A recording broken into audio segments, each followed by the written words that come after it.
Hi loves! For today's video, ay i-share ko sa inyo yung aking na-lock up na Pi coins noong year 2022. Tapos ngayon kasi na actually May 21, 2025 is na-unlock ko siya.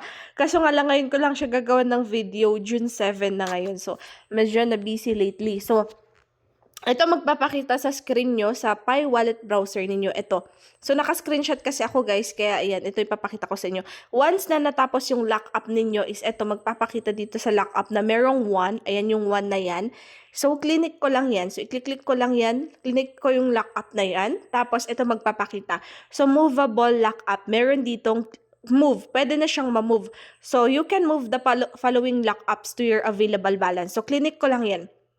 So, ito, clinic ko lang yung move and then, ito yung nagpakita sa akin. So, where do you want your Pi? So, your lockup has expired. You can choose to move your Pi to available balance for transactions or pwede ko daw siyang i-relock your Pi to increase your mining boost rate. The mining boost rate will be effective at the start of your next mining session. So, where do you want to move your funds? Syempre, sa akin, ayan, 3 years yung lock-up nito sa baba. So, makikita nyo dito, yung amount is 932 yung marireceive ko. I think merong naiwan na 1 Pi.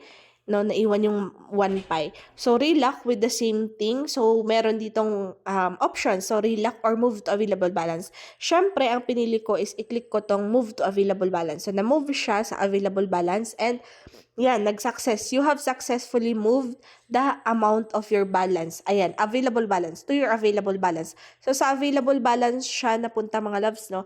And after that, ayan, nasa available balance. Guys, ito. Kailangan nasa available balance siya bago kayo makapag-send ng inyong Pi coins sa ibang crypto wallet exchange, katulad na lang ng OKX.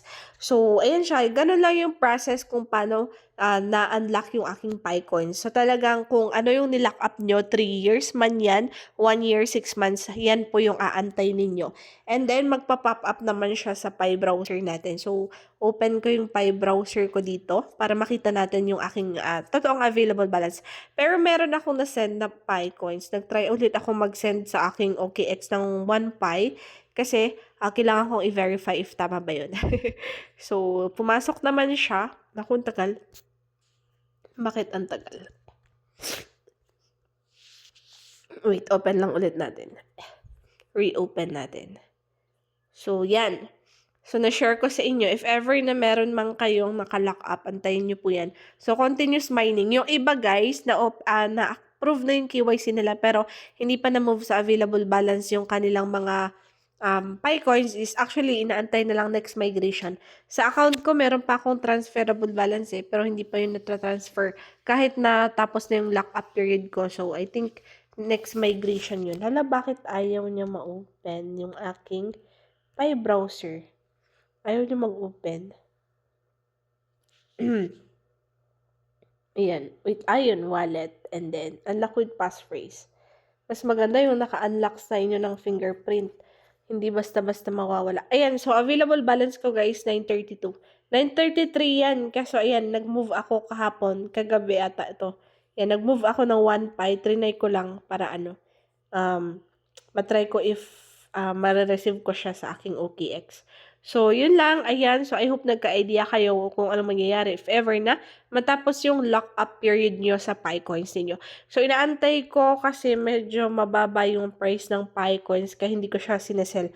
Ayan o, $0.6 ang Pi. Masyadong mababa. So, ba diba? So, antayin natin mag $3. Charot. So, yun lang. Thank you for watching. Comment kayo sa comment section if may mga tanong kayo.